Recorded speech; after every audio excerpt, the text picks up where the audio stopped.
Okay, so when it comes to substance abuse, some of the things that are important to keep in mind is the difference between a physical dependence and a physiological dependence. So the definition of an addiction is the need for a substance that is so strong that it causes physical and physiological distress. So physical dependence, which can also be thought of as your tolerance, is the increased need for a substance to produce the desired effect. So when it comes to alcohol or opioids, over periods of time, people require more to get the same effect. So they end up needing to look for more or buy more, and it continues to create a habit. And that physical dependence part of it also goes along with some physical symptoms that they feel when they're not getting whatever substance that they're using. And that would be um, some of that withdrawal symptoms after a certain period of time. A physiological dependence is like a mental thing. It's like the desire to have the substance in order to get high or to feel less discomfort from the physical dependence aspect of it. So the withdrawal would be the development of symptoms that occur with the reduction or just complete going cold turkey off a substance, and every substance is has its own different ways of having withdrawals. The main ones we're gonna go over are alcohol withdrawal primarily. Um, Opioid withdrawal is also something um, the kid kind of we'll talk about very lightly, but that's kind of like what you guys are aware. Um, you guys kind of went over some common opioids. You guys went over like what to do with the opioid overdose with the Narcan, and not really didn't really go over too much about opioid withdrawal symptoms. But the way you kind of want to think about it is when it comes to opioids or benzos or alcohol or CNS depressants, so they make your body go low and slow.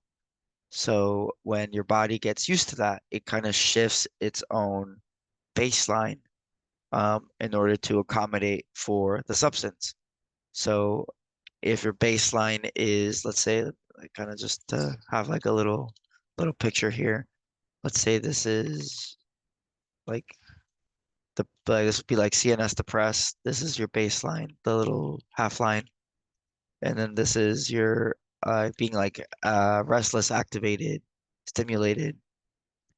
Somebody that is constantly using alcohol, their baseline, because the alcohol or the benzo shifts themselves to below baseline, is that their body will adjust so that it's more like over here now, so that whenever their body is using the CNS depressants, the alcohol, the benzos, the opioids, it goes kind of back to their baseline. And then as they keep using the drug more and more, their new baseline keeps kind of going the other way, like here, here. So they need more of it to get themselves back to at least feeling normal.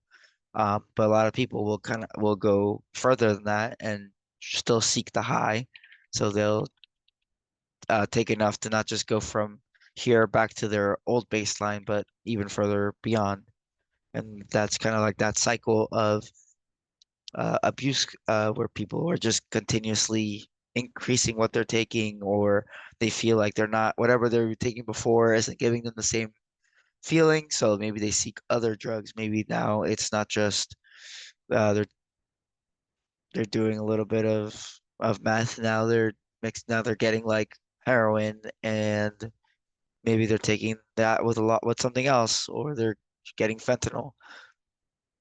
But that's the general idea. So with a CNS depressant, your body gets used to it. So because it's usually over here with the CNS depressant, it moves the baseline like up here, so that when you take the substance, that becomes you go back to normal at that point because your body's so used to being down here. It shifts itself so that when you're using the substance, it kind of balances itself out. But when you're not using the substance, it goes the opposite way. So when somebody is doing a bunch of stimulants, the stimulants will put them over here. That's where they get their high, by being in this like activated, stimulated part. But then similar to the other, but in reverse, when this person is used to getting it so much, their body shifts the opposite way.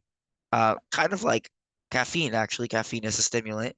So if you are doing a lot of caffeine, drinking a lot of caffeine constantly, often, like a lot, like energy drinks and coffee, your new baseline is going to shift over here to a more depressed, CNS depressed, low and slow, in order to kind of balance out the fact that you're taking a stimulant, which is why people that, have drink a lot of caffeine, they need their caffeine to get their day started because otherwise they're just zombies.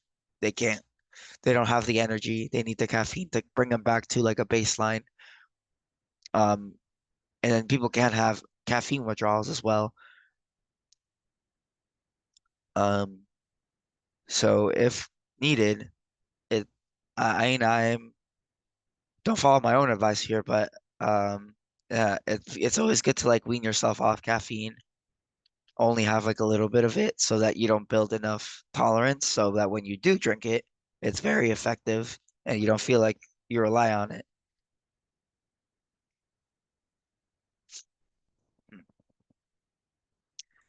Okay. So some of the medications that are used for general substance abuse, you guys are familiar with naloxone or Narcan. So this is an opioid antagonist, and it's used in emergency situations. It's usually a nasal spray, in order to reverse opioid overdose. It's commonly given as a nasal spray, 3 to 5 minutes, and there's no max dose. There's no negative side effects from spraying too much. So it's just kind of like give until it works. If it doesn't work, then it's not an opioid overdose. Something to keep in mind is when somebody is having the opioid receptors, kind of like the opioids are binding to the opioid receptors. They're essentially being kicked off and being blocked from um, reaching those receptors again. Whatever pain, if they're having pain or they were having agitation that was happening before that, that's all kind of just gonna spring right back up because there's nothing to block it. So if somebody might just kind of come back from the opioid CNS depression and just all of a sudden be like, what, like be turned up and maybe be in a lot of pain, or especially if it's opioids, it's people take it for pain medication. So somebody like overdosed by accident, they might suddenly be in like a lot of pain.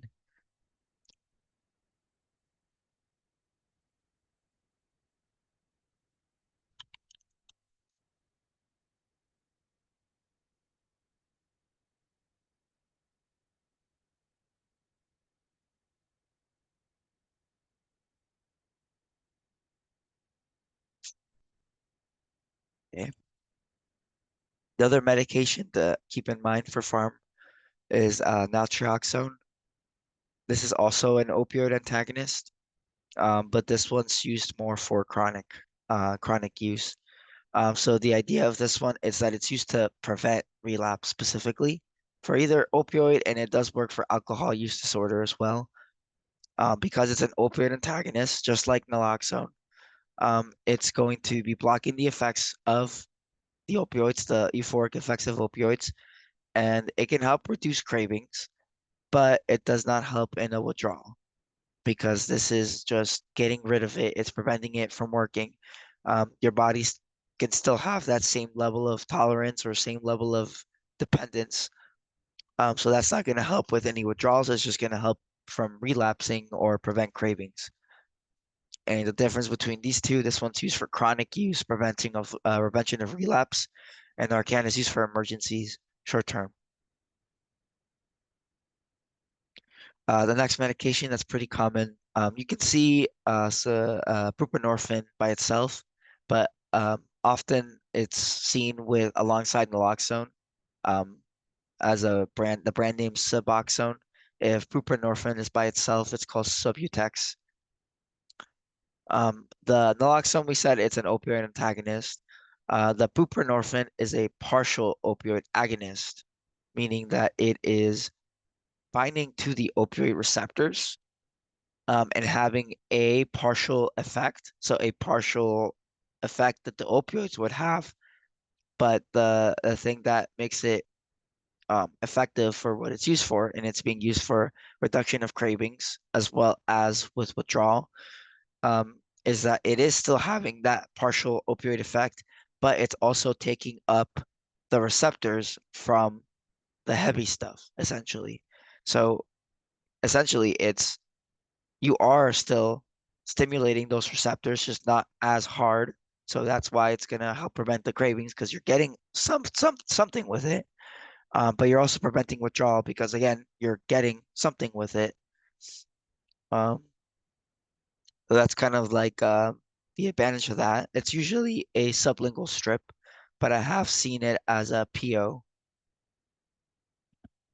And it's also because it's a partial opioid agonist, it is taking that space of the receptors, so it's harder to misuse it, you could say, because it's also taking the space where like an actual opioid or like a full agonist uh, to bind, so it's taking away the ability for that to happen. So this medication, cravings and withdrawal. The other one is methadone. This one's an actual full-on opioid agonist, so it is straight up an opioid. It's just a straight up opioid, but it acts slowly and lasts longer. So this is used for prevention of opioid withdrawal, and this should be a temporary thing. This is meant to be temporary, but I've seen that there's a lot of people that are on methadone and have been on methadone for years. So for a lot of people, it ends up just being a new addiction that's replacing their heavier habits. But this is meant to be used for the short term. It just doesn't work out that way in practice. Okay. Any questions on the medications or in reference to withdrawal or dependence or anything like that?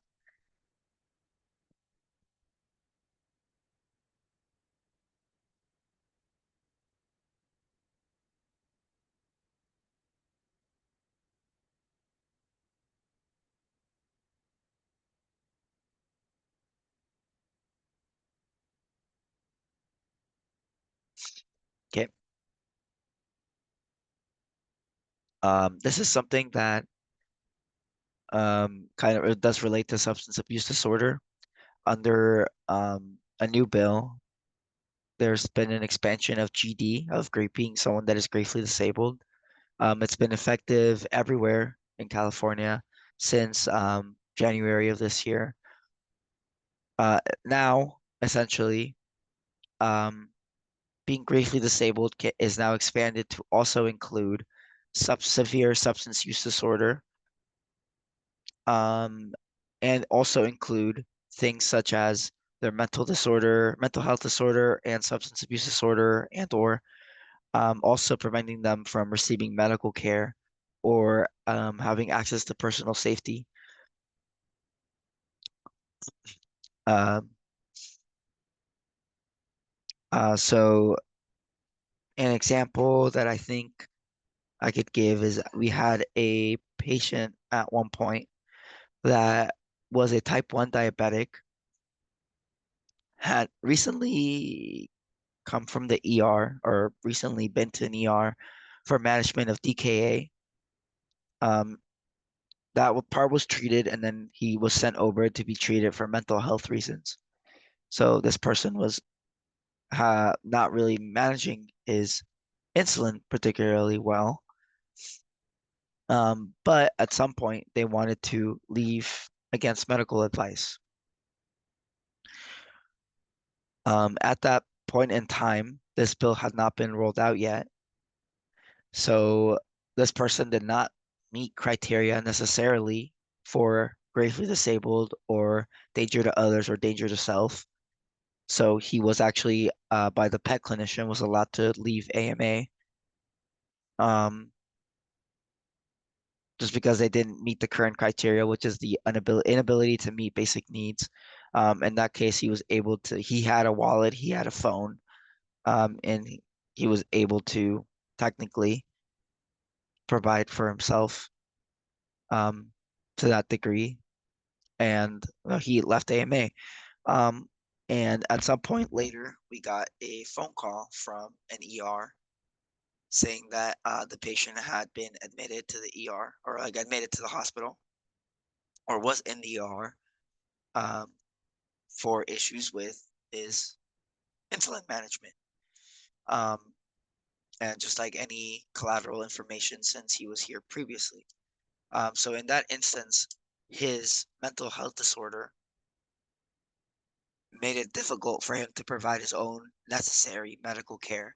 So in the scenario where this was actually happening, after January, this person would have been probably placed on a hold for the inability to properly manage his insulin needs, seeing as he had his mental health was at a point where he put himself in DKA because he wasn't taking his drug, his insulin appropriately, and then we saw the end result there that he was still unable to properly access insulin or be able to properly manage his type 1 diabetes, and then he ended up going back to the ER for DK again.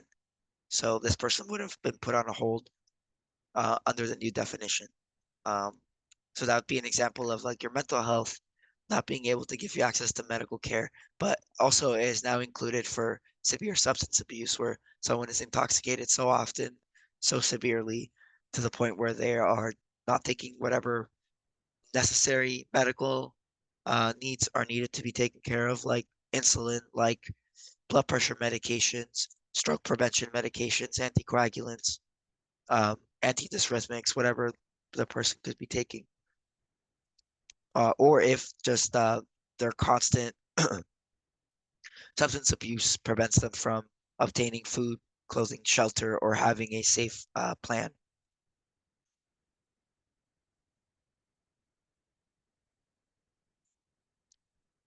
Okay. The next section is about alcohol abuse and alcohol withdrawal specifically. So here are some risk factors: genetics, family history, like history of just people with addictive personalities, or having psychiatric conditions that might lead to someone trying to self-medicate, and also social, cultural, and socioeconomic. So if somebody is, um,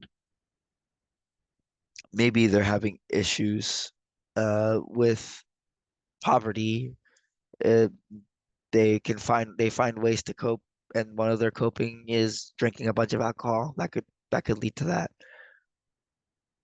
for example. So you guys are aware of, alcohol abuse can lead to cirrhosis of the liver, increase the risk of various different cancers. It can cause a lot of drug interactions. It can cause heart disease. In general, if you can avoid drinking alcohol, it's for the best. One of the conditions that can occur from chronic and heavy drinking, um, is called Wernicke-Korsakoff syndrome. So this is defined as a brain injury caused by a long-standing vitamin 1 deficiency due to alcohol consumption. People who are chronically taking alcohol don't absorb certain vitamins, particular as well as people who are not. It causes changes to the gut, the way they absorb things. It can cause general malnutrition issues, because your body's just not absorbing things the way it's meant to be absorbing things.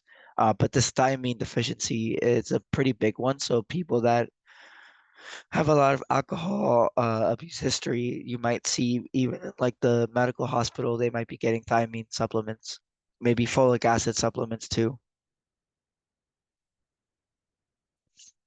So that Wernicke-Korsakoff syndrome is split into the acute and the chronic. So the acute part of it, um, this is something that can happen abruptly, like during heavy alcohol use, abrupt withdrawal, or part of related to like malnutrition, not getting enough thiamine, acute confusion. But this part can be reversible if it's treated quickly. So the Wernicke-Korsakoff, the acute part would be like acute confusion abruptly during alcohol use or just withdrawal or malnutrition. The chronic part of it, when this Wernicke's part, the acute part is untreated, can lead to chronic symptoms. So that includes things such as permanent memory damage and something known as confabulation, which is your body naturally just making up stories to fill in gaps in memory. Um, so you don't remember it, but your body or your mind just tells you certain things and you believe it to be true. You believe it to be an actual memory. Um, so old terminology, this vernix used to be called vernix encephalopathy, kind of like hepatic encephalopathy, referring to confusion, the acute confusion. And the Korsakoff chronic part of it used to be known as Korsakoff psychosis, but it's not actual psychosis. It's more in line with like the way dementia works. It's permanent brain damage. Um,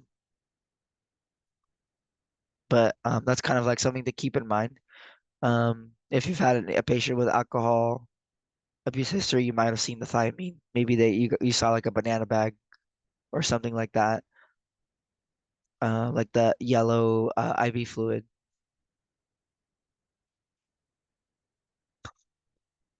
But yeah, that's kind of something to keep in mind for alcohol abuse.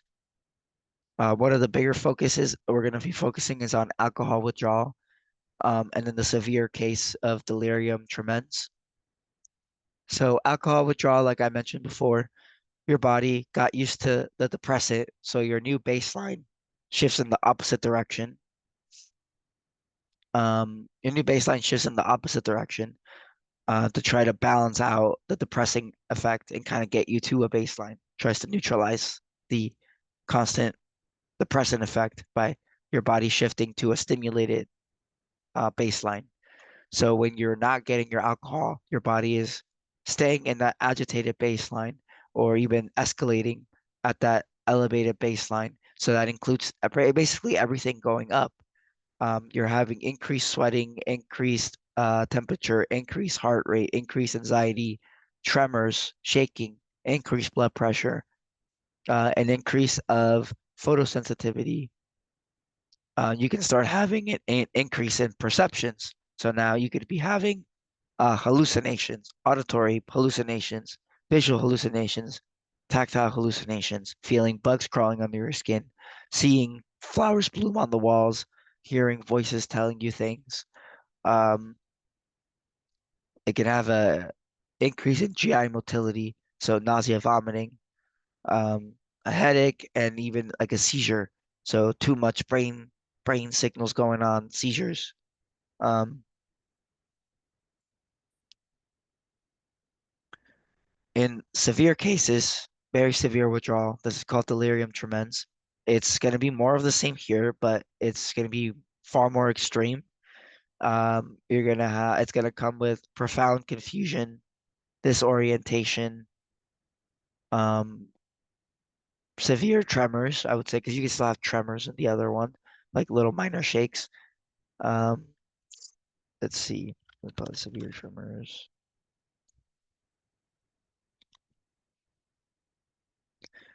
Delusions and paranoia. So, basically the same thing up here that you're looking out for, but more extreme. And one of the things that's being assessed with somebody that's having alcohol withdrawal is the CIWA score. And the CIWA scale, maybe like Q4 hours, pretty typical. Here's the actual little chart here. So you would be asking these questions directly or observing them. So you can see here it's kind of like asking about um, nausea and vomiting, and you would chart based on how they respond and maybe some of the things you see here. So like so, it even comes with like a few descriptions to make it easier for you.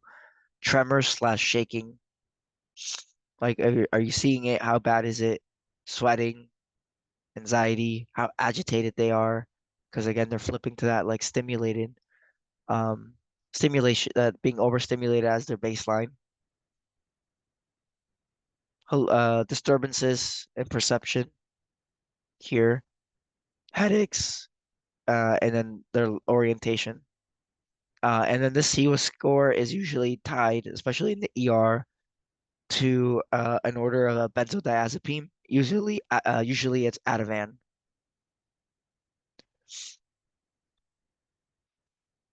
So the idea there is it's called like uh, it's called like replacement therapy or replacement treatment. The idea is that they're having withdrawal from not taking their CNS depressant, their alcohol. So they're getting a benzo, which is a CNS depressant, to essentially substitute the alcohol that their body is feeling like it needs to get back to their baseline in order to decrease the symptoms while their body begins to get adjusted to not having alcohol in its system. So that's why they get all they get benzos. With that, technically, you could technically, treat that withdrawal with alcohol. And there are some hospitals that give people alcohol as a PRN. I've seen, well, one of my old clinical instructors, her hospital would give people beer for alcohol withdrawal or like some sort of alcohol. And I've seen I've seen a video of someone getting a beer from a either an Omnicell or a Pixis. This was like beer PRN Q2 hours, which is pretty funny. But typically it's going to be a benzodiazepine. There's also something called a cage. This is more like a questionnaire um, for like a PCP questions that could be asked just to see if there needs to be further evaluation. So it's more like an outpatient thing. So it's asking you, uh, have you ever felt like you need to cut down drinking? People have been annoyed by your drinking. Have you felt guilty about your drinking? And have you ever felt like you needed a drink first thing? So if they answer two or more, they would be referred for further evaluation or treatment. But in like an acute setting, the CIWA score is what would be being done. Oh, and it's important to keep in mind that you are jotting down these numbers based on directly what you see and what the patient is having. Um, if they have a um, co-appearing, like they're having alcohol withdrawal, but they're also like past history of schizophrenia, you still you don't just like say, oh, it's their schizophrenia that's causing the perceptions. You you still write down that they are having the hallucinations or they're having hallucinations, because the alcohol withdrawal could be just potentiating their hallucinations and stuff. So you don't see like history of schizophrenia, history of hallucinations, um, and minimize the the what you're documenting on the disturbances part. Just what you see is how you write it down. And that person probably needs out of it anyways if they're tripping like that and they're having withdrawals at the same time. So like I mentioned, the main medication use is going to be your benzodiazepines. because it's a CNS depressant. For acute withdrawal, it is preferred to use Ativan because it's pretty fast acting or fast, maybe like sure, like fast onset rather is like a better way of saying it. Fast onset, it lasts a moderate amount of time, and from what I have talked about it last week, it's more predictable in effect due to a not breaking down into active metabolites. So meaning that when your body processes it, the thing that it breaks it down into has no active effect, as opposed to another like other benzos like Valium, um, where you break it down and then the thing it's broken down into to be easier to metabolize still has that same opioid effect. So you depending on that person, they might you don't know if it's going to be over sedating or not. But Ativan is predictable because it just is how it is. It doesn't break down into something active, which is also less harmful to the liver, which is probably important for someone that has alcohol abuse history.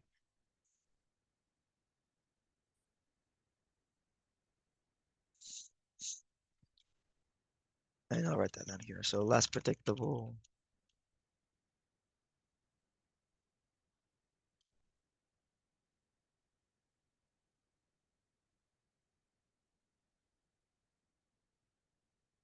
It causes oversedation, which could hide other things happening.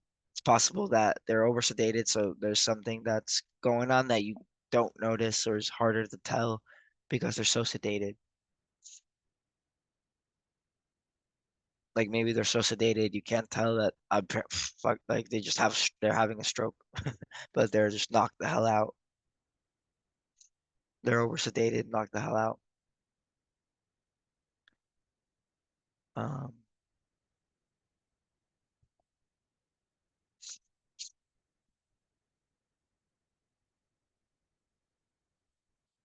for active withdrawal, or sorry, ongoing withdrawal, very commonly, I've seen like a PO Librium, and this is something that's given outpatient.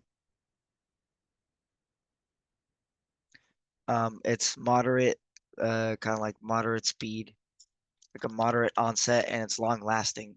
So it helps in the long term with the withdrawal symptoms.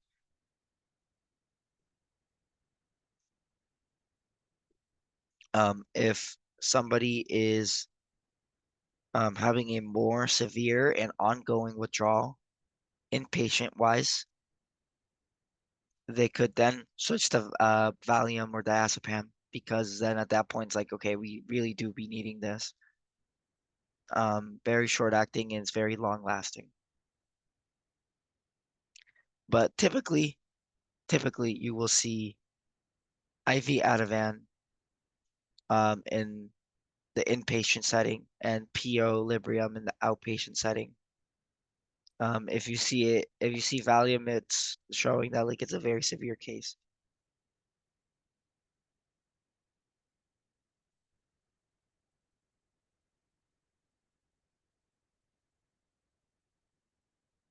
Let me know if there's any questions on this part so far.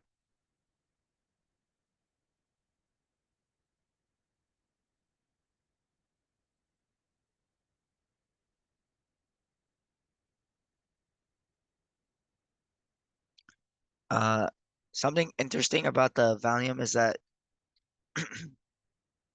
because it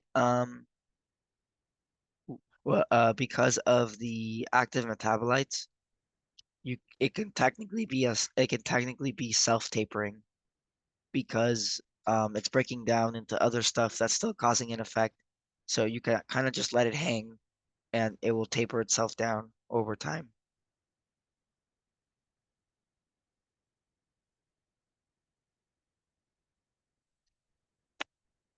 I'd probably rather move this here, actually. I'm not sure why that's.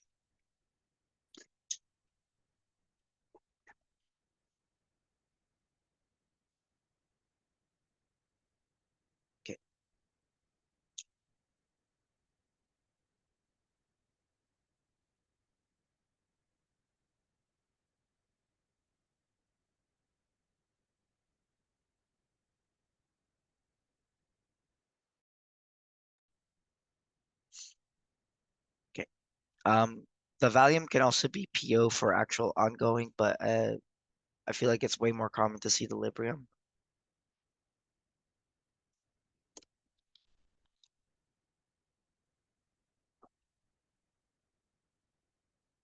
It's a bit more accurate.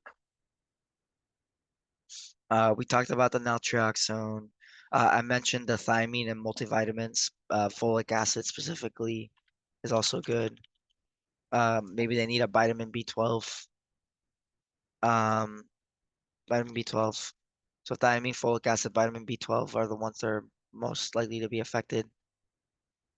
So supplementation, pretty common. If um, I have a patient that has a long-standing history of substance abuse or alcohol abuse, and they don't have any supplements, I just advocate for some thiamine or folic acid just to be thrown in to their routine meds. Other medication that can be specific for, um, I think this one's actually one of your meds for farm, for alcohol cravings. Nalmefene, I don't really see this one. I've never seen this one, to be honest. But this is an opioid antagonist, similar class as same class as the naloxone, the Narcan. But it's used to reduce alcohol cravings and help with people that are weaning off alcohol. And then the one medication that also shows up in your farm is the disulfiram or antabuse. This is used as a deterrent to drinking at all. So this, if you are drinking and you're on this medication, it will cause very harsh symptoms or like very harsh things, effects such as nausea, vomiting, palpitations, and flushing. The idea is that somebody that is on antabuse is should be properly educated that if they drink at all, they're gonna have terrible, terrible reaction to the alcohol. Um, I don't think I believe this one isn't really being prescribed as much because a lot of people that are given it either don't get the proper education or aren't really didn't properly um, understand the education on the medication, and then they end up like just drinking a lot of alcohol, and they end up having to go to the ER. So I don't think I don't see it personally. At least not. I mean, definitely not inpatient. I don't see it. But I definitely see naltrexone, and I see when we go all the way back up here, I see a lot of Suboxone strips and methadone, unfortunately.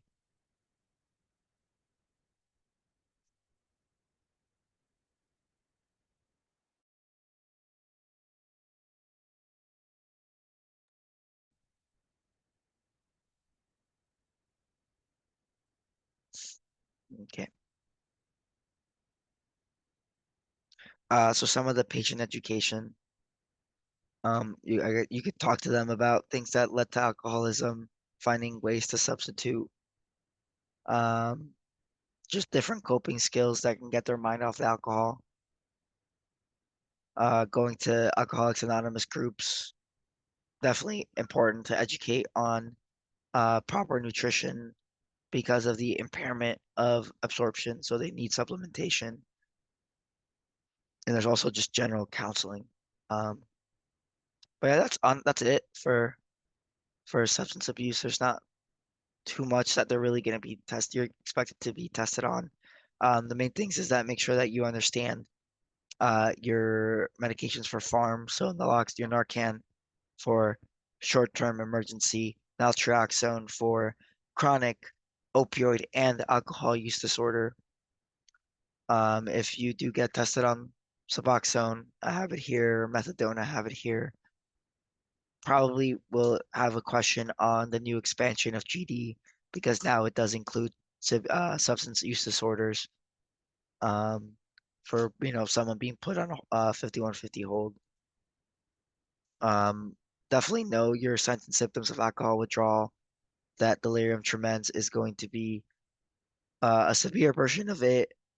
You might get like a question where like they show you the CWA scale and you'll kind of come up with a number, but you don't have to memorize the scale verbatim or anything.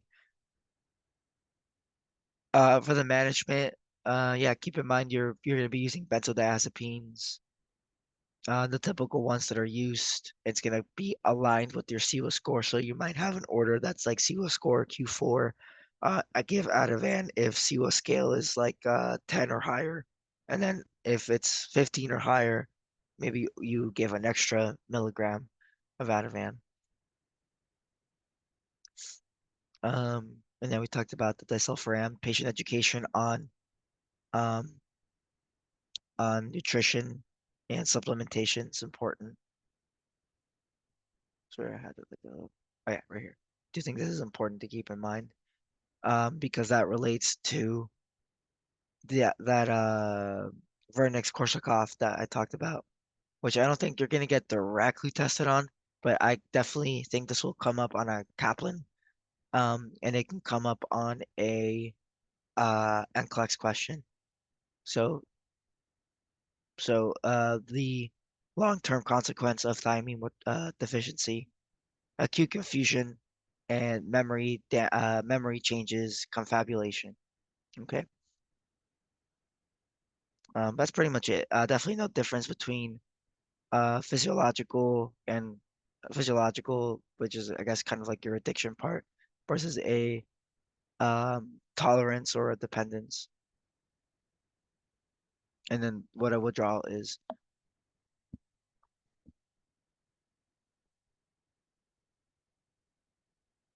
Okay. If there's any questions, post them down in the chat or pronto me. But for now, I'll end the recording. Okay.